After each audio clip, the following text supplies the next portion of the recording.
기성소로나 어린 양의 보혈로서 찬양하며 주님 앞에 나와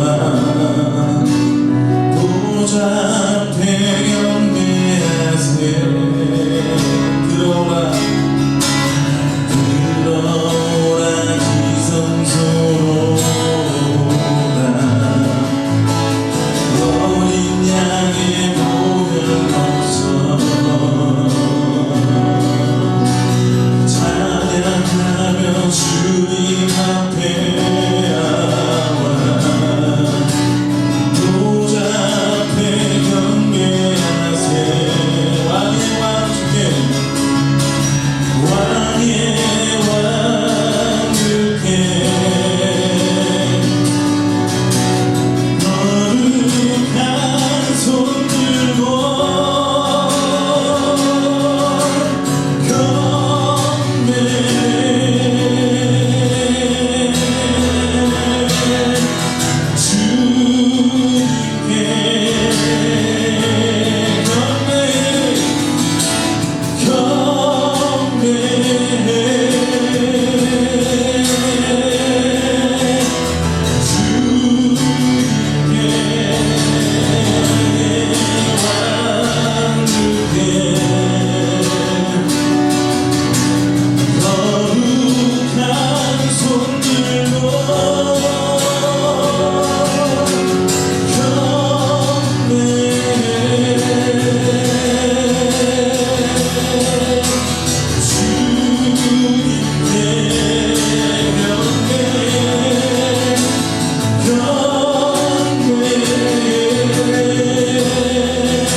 다시 사신 생명의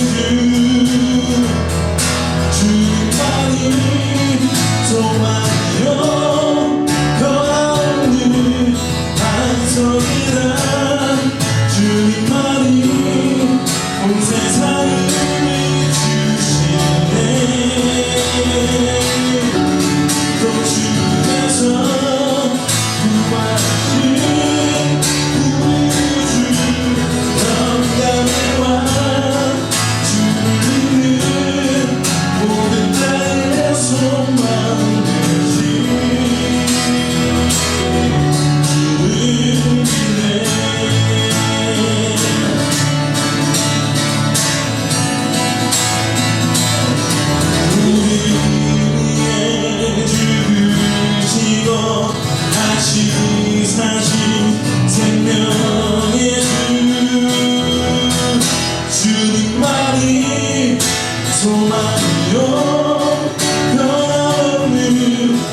새해와 같이 영양성기는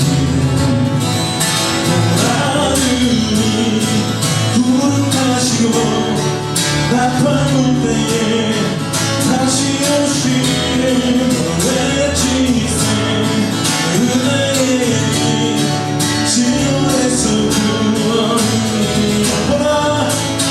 하늘이 구름 타시고 나팔 때에 다시 오시는 외치세 은혜의 지원에서 구원이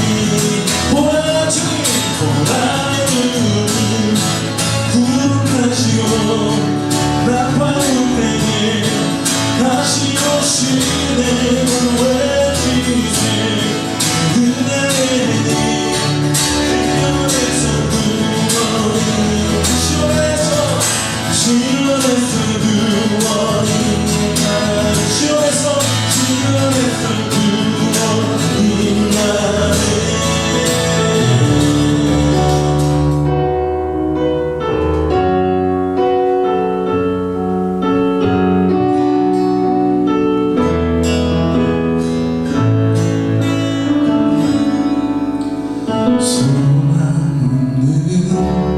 내 삶에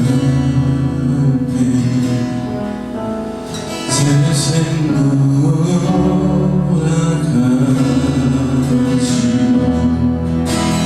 날 향한 주님의 은혜 놀라운 주님의 사랑 삶의 문제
사사기 9장 8절에서 15절까지의 말씀 제가 묵독해드립니다. 하루는 나무들이 나가서 기름을 부어 자신들 위에 왕으로 삼으려 하여 감람나무에게 이르되 너는 우리 위에 왕이 되라 하매 감람나무가 그들에게 이르되 내게 있는 나의 기름은 하나님과 사람을 영화롭게 하나니 내가 어찌 그것을 버리고 가서 나무들 위에 우쭐대려 한지라. 나무들이 또 무화과 나무에게 이르되 너는 와서 우리 위에 왕이 되라 하매 무화과 나무가 그들에게 이르되 나의 단 것과 나의 아름다운 열매를 내가 어찌 버리고 가서 나무들 위에 우쭐대려 한지라. 나무들이 또 포도나무에게 이르되 너는 와서 우리 위에 왕이 되라 하매 포도나무가 그들에게 이르되 하나님과 사람을 기쁘게 하는 내 포도주를 내가 어찌 버리고 가서 나무들 위에 우쭐대려 한지라. 이에 모든 나무가 가시나무에게 이르되 너는 와서 우리 위에 왕이 되라 하매 가시나무가 나무들에게 이르되 만일 너희가 참으로 내게 기름을 부어 너희 위에 왕으로 삼겠거든 와서 내 그늘에 피하라. 그리하지 아니하면 불이 가시나무에서 나와서 레바논의 백향목을 살을 것이니라 하였느니라. 아멘. 사람은 각자가 다 생긴 것이 다 다르듯이 각자 받은 달란트가 다 다릅니다. 혹 본인은 나는 아무 달란트가 없는 걸까? 고민하실 분들도 그런 분들도 계실 수 있습니다. 그러나 달란트는 어떤 직업적인 거나 취미적인 거나 취향적인 것과 전혀 상관이 없는 것일 수도 있습니다.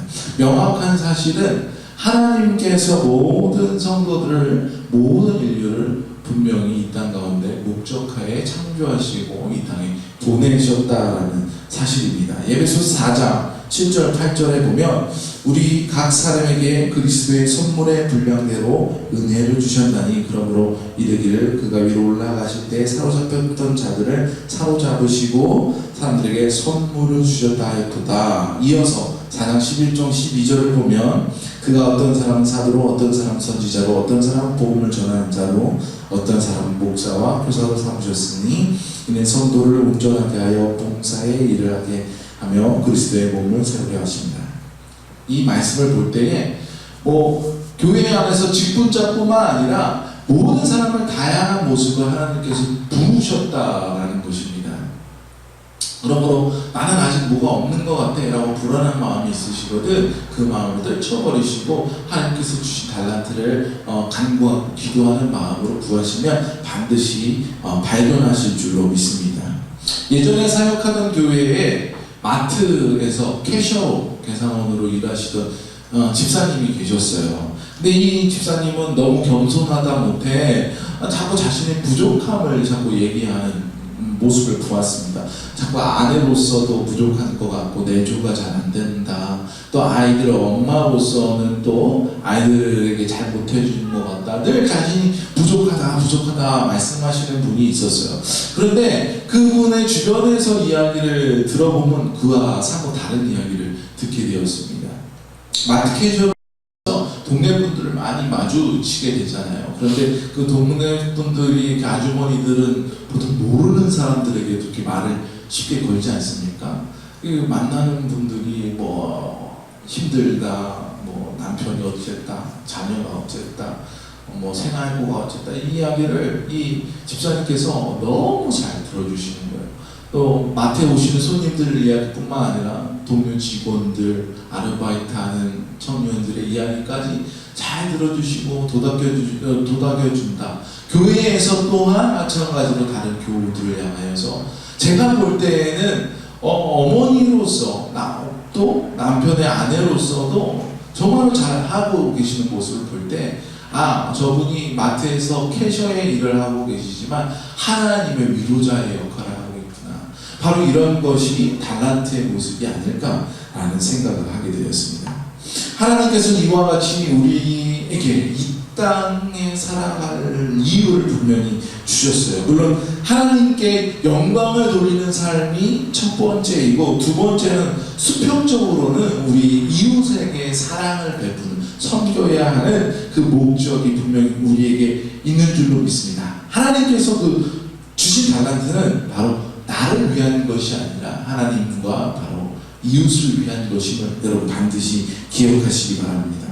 오늘 본문에 보면 몇 종류의 나무의 이야기가 나와요. 나무들의 왕을 이제 뽑기 위해서 돌아다니면서 섭외를 하는 거죠. 네가 우리의 위에 왕이 되어달라 라고 해서 몇 나무를 만나는 이야기가 나오게 됩니다. 첫 번째 나무는 어떤 나무입니까? 감람나무입니다. 성경에 기록된 감람나무는 올리브 나무를 잘못 기록한 거예요. 번역한 거예요. 왜냐하면 우리나라 성경이 처음 번역된 것은 중국어 성경 혹은 일본어 성경을 번역한 것인데 중국의 감람나무 열매가 올리브 열매와 굉장히 흡사하고 향기나 기름을 짜는 습성이나 이런 것들이 굉장히 비슷합니다. 그래서 선교사들이 중국어 번역 성경에 감람나무로 번역된 것을 우리나라 말로 그대로 감람나무로 번역된 것이 이렇게 전해지게 되는데 원어에는 올리브 열매예요. 올리브 나무. 여러분 올리브 오일 아시지요? 예전에는 보통 식용유 하면은 보통 콩기름을 우리가 많이 썼는데 요즘에는 가정에서도 포도씨유라든지 올리브유라든지 여러 가지 많은 기름들을 사용하고 있지 않습니까? 이렇게 올리브 기름이다라는 것은 당시에 지금도 음식에 또 향유로 굉장히 많이 사용하는 것이지만 고급 유로 포함되는 것이지만 당시에는 더욱더 이것이 귀한 것이었어요. 사람을 치료의 목적으로 이 기름을 사용하기도 하고 향유로서 사용하기도 했고 또 고급 음식에도 사용하기도 했던 것이 바로 이 올리브 오일이었다라는 것이에요. 그만큼 쓰임새가 많고 귀한 것이었다라는 것입니다. 이 왕이 되어달라는 부탁을 받았을 때 감람나무가 거절을 하죠. 그 이유가 무엇입니까? 9절에 보면 내게 있는 나의 기름은 하나님과 사람을 영화롭게 하나니 내가 어찌 그것을 버리고 가서 나무들 위에 우쭐대리요 라고 이야기하고 있어요.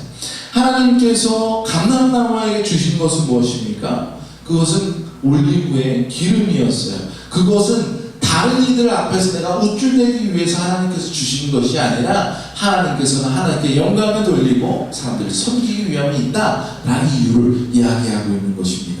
두 번째 나무는 어떤 나무입니까? 무화과 나무가 등장합니다. 여러분 무화과 나무 열매 먹어보셨습니까? 보통 우리나라에서는 건무화과라고 해서 쪼매난 거 이렇게 많이 보는데 요만한 무화과만 있는 게 아니라 이렇게 사과처럼 커다란 무화과, 사과보다 좀 작겠네. 네, 귤보다 좀 큰 귤만한 이런 무화과가 있어요. 여기 가운데 쪼개면 부드러운 속살이 달콤달콤하고 씹히는 속살 맛이 키위 씨 씹는 것 같은 그런 느낌. 네? 아주 달콤한 그 무화과 열매가 있습니다. 이스라엘 유대 민족들에게 많이 그 삶에 적용되고 말씀에 등장하는 열매들이 세 가지가 있는데 그것은 포도, 석류, 무화과예요. 포도는 이스라엘에게 있어서 모든 사람에게 가장 밀접한 과일이고 그리고 석류는 이스라엘 민족들에게 가장 아름다운 열매를 표현할 때 석류 열매, 아름다운 사람을 표현할 때도 석류 열매 이렇게 쓰입니다. 그렇다면 무화과는 풍요의 상징으로서요. 가장 그들이 풍요할 때 하나님께서 축복하셨을 때 그들이 무화과 열매를 따서 먹는 장면들이 성경에 많이 기록되고 있는 것을 볼 수 있습니다. 이렇게 무화과 열매가 많이 열렸다, 무화과 열매가 아름답게 열렸다라는 것은 하나님께서 그들이 받은 축복이 많았다, 하나님께서 많은 것을 축복하여 주셨다라는 것을 나타내는 것입니다. 이렇게 무화과 나무에게 또 나무들이 가서 왕이 되어달라고 부탁합니다. 무화과 나무도 거절하지요. 그 이유는 어떻습니까? 11절 말씀에 보면 나의 단 것과 나의 아름다운 열매는 내가 어찌 버리고 가서 나무들 위에 우쭐대리요. 내가 이 나무 무화과 열매는 하나님께서 주신 것이기 때문에 이것을 버리고 가서 나무들 위에 우쭐댈 수 없다라고 이야기하고 있는 모습을 볼 수 있습니다. 그렇다면 세 번째는 무엇입니까? 포도나무가 등장합니다.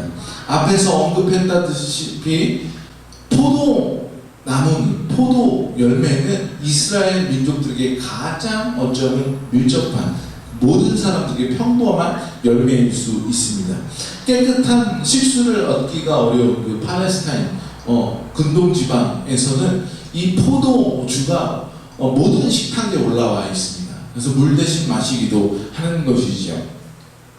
그래서 모든 민족들에게, 모든 사람들에게 포도주라는 것은, 포도 열매라는 것은 그 열매를 먹기도 하지만 포도주로서 그 삶의 가장 밀접한 열매가 되는 것입니다. 그냥 이렇게 평범하기만 하는 것일까? 그렇지 않아요. 예수님께서 가나안 혼인잔치에서 물로 포도주를 만든 그 장면을 보면 알듯이 모든 잔치에는 포도주를 대접하는데 좋은 포도주를 대접하면 대접할수록 그 잔치가 훌륭했다라고 평가를 받는 것이 그 기준이 되는 것이 좋은 포도주다라는 것입니다. 그래서 평소에 마시는 포도주와 잔치상에서 먹는 포도주가 다를 만큼 그 와인이죠, 와인. 그 와인에 대한 기준이 있었어요. 그만큼 이 포도 열매는 이스라엘 삶의 가장 밀접한 삶의 평범 평범한 것이면서도 가장 특별한 것이 포도 열매라는 것입니다. 나무들이 이 포도나무에게도 가서 왕이 되어 달라고 이야기합니다. 그런데 이 포도나무도 거절을 합니다. 13절에 보면 하나님과 사람을 기쁘게 하는 내 포도주를 어찌 내가 버리고 와서 나무들 위에 우쭐대며 라고 말씀하고 있어요. 이 세 나무들은 각자 다른 열매를 맺습니다. 그런데 다 같은 이유로 거절하지요.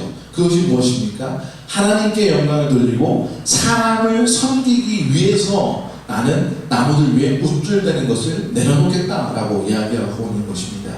여러분, 감람나무는 사람을 치료하는 열매입니다. 무화과 열매는 사람에게 배불리 먹일 수 있는 열매입니다. 포도나무 열매는 사람을 기쁘게 하는 포도주를 만드는 기쁨의 열매인 것입니다. 가만 보면 그 나무들은 다 사람을 지칭하고 있어요. 각 사람마다 받은 달란트가 다른 것입니다. 각 사람마다 하나님께 쓰임받는 용도가 다 달라요. 그런데 이 내용들을 보면 그 열매들로서 왕으로 삼지 않아도 그 열매 자체로서 우쭐대고 사람에게 뽐낼 수 있는 제목들이 충분한 것임을 우리는 알 수 있을 것입니다. 그런데 이 나무들은 우쭐대는 것을 원치 않아요. 왕이 되는 것도 원치 않고 그 열매로서 내가 높아지는 것도 원치 않아요. 오로지 그들이 원하는 것은 하나님께 영광을 돌리고 사람을 섬기기 위한 것이다 라고 이야기하고 있는 것을 볼 수 있습니다. 왜냐하면 하나님께서 각 나무에게 그렇게 하도록 그 열매를 허락하셨기 때문입니다. 우리가 다 알다시피 나무는 사람을 비유한 것이죠. 우리도 다 열매를 맺습니다. 그리고 그 열매는 나를 자랑하기 위한 것이 아니라 하나님께 영광을 돌리고 또 이웃을 섬기고 사랑하기 위한 것임을 여러분 믿으시기 바랍니다.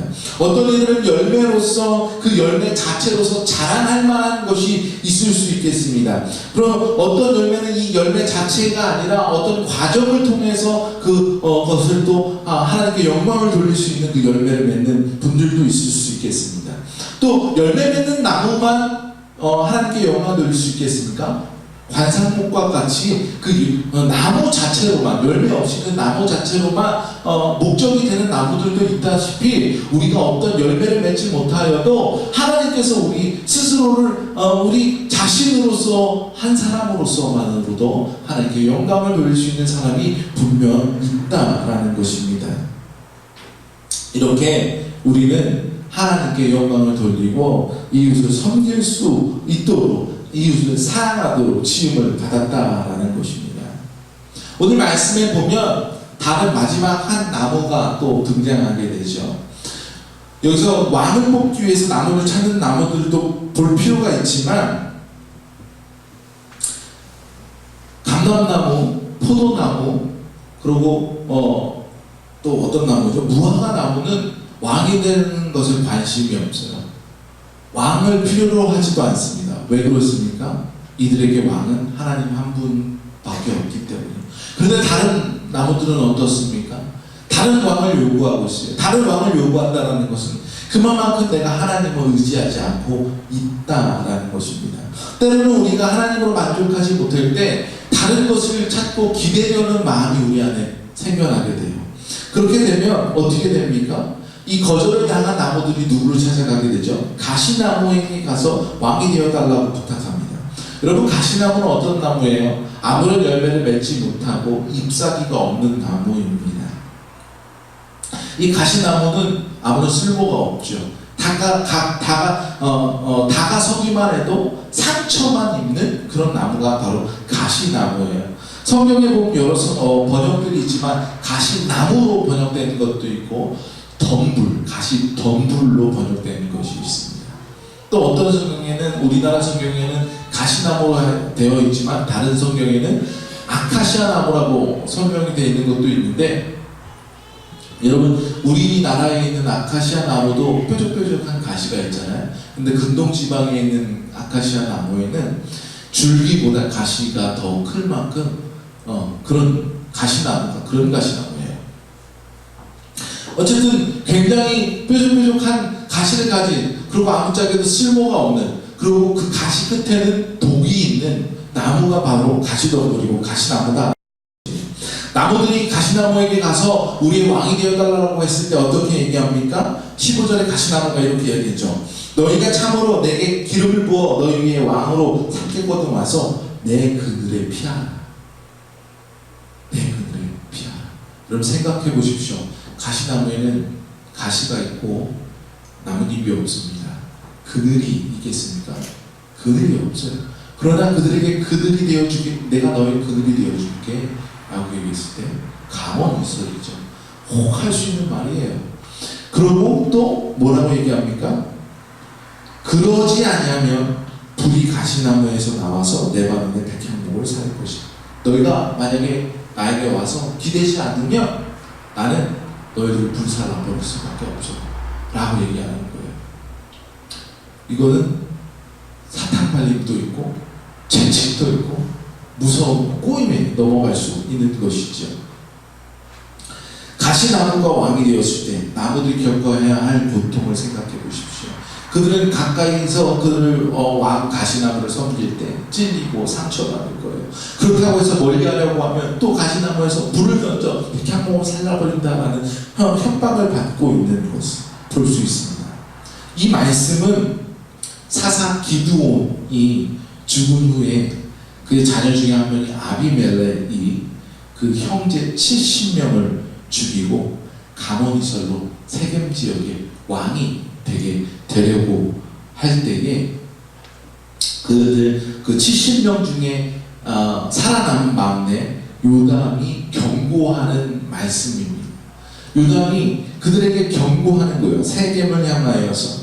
세겜은 당시 우상을 버리고 바알신을 섬기고 하나님의 멀리하였던 그런 사람입니다.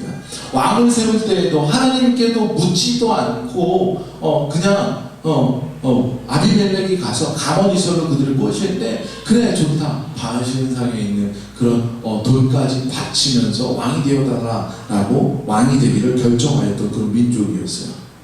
하나님을 의지하지 않을 때에 우리는 우둔함이 있게 됩니다. 그 우둔함으로 그 민족 전체가 겪을 어려움을 한번 오늘 말씀을 통해서 보기를 바랍니다. 우리는 여러 나무를 보았어요. 오래전에 소설이라고 하기에는 짧고 동화책이라고 말하기는 어려운 아낌없이 주는 나무라는 유명한 베스트셀러가 있었습니다. 한 나무가 소년이 자라가는 모습과 함께 자라가면서 그가 노년이 되는 모습을 보면서 그 나무가 모든 것을 주는 내용이죠. 그늘도 주고 가지도 잘라주고 열매도 주고 그리고 마지막에는 그 기둥 전체를 잘라서 나무 통을 다 주는. 그리고 그 소년이 떠나게 되죠. 그 소년이 노인이 되어서 돌아왔을 때 남은 것은 나무의 밑둥밖에 없었어요. 그때 그 나무는 그 노인이 돼서 돌아온 소년에게 자기 밑둥에 앉아 쉬도록 그 밑둥까지 내어주는 모습을 볼 수 있습니다. 그래서 제목이 아낌없이 주는 나무죠. 어떻게 보면 이 아낌없이 주는 나무의 모습이 세상적으로 계산적으로 보면 굉장히 어리석은 모습처럼 보일 수 있습니다. 그런데 이 이야기를 보면서 한 분의 모습이 떠올랐어요. 예수 그리스도. 그분이 가장 낮은 곳으로 오셔서 인간에게 모든 것을 다 던져주었어요. 생명도 던져주었어요. 나무 밑둥까지 다 던져준 그 모습이 예수님과 정말로 닮아있다라고 저는 생각하였습니다. 이런 예수님께서 우리에게 뭐라고 말씀하십니까? 요한복음 13장 34절에서 새 계명을 너에게 주노니 서로 사랑하라. 내가 너희를 사랑한 것까지 너희도 서로 사랑하라 라고 말씀하셨어요. 이렇게 예수님은 자신으로서 자신의 삶을 던짐으로써 사랑과 섬김의 모습을 나타내셨습니다. 그 모습으로 우리가 구원받았어요. 그러면 우리는 어떤 삶을 살아야겠습니까? 이 감람나무와 같이, 포도나무와 같이, 무화과 나무와 같이 하나님께서 어떤 것을 우리에게 허락하셨든지 그것을 가지고 하나님께 영광을 돌리고 수평적으로는 우리 이웃을 섬기고 사랑할 수 있는 저와 여러분이 되기를 바랍니다. 세상은 요행을 요구할지 몰라요. 가시를 들여밀고 또 협박할지도 모릅니다. 또 달콤한 것을 달콤한 향기로서 아카시아 향기처럼 그런 것들로 유혹할지 몰라요. 그러나 우리가 그곳에 넘어가면 우리는 우상을 섬기는 것입니다. 우둔한 자가 되는 것이에요. 우리의 신앙의 유산이 무너지는 것입니다. 우리 자녀들에게 남겨줄 것이 없게 되는 것입니다. 우리가 그것들을 바라보지 아니하고 하나님 가운데서 늘 우리에게 허락하신 것을 하나님께 영광 돌려드리고 또한 그것으로 이웃을 섬길 수 있는 저와 여러분이 되시기를 주님의 이름으로 축원드립니다. 기도하시겠습니다.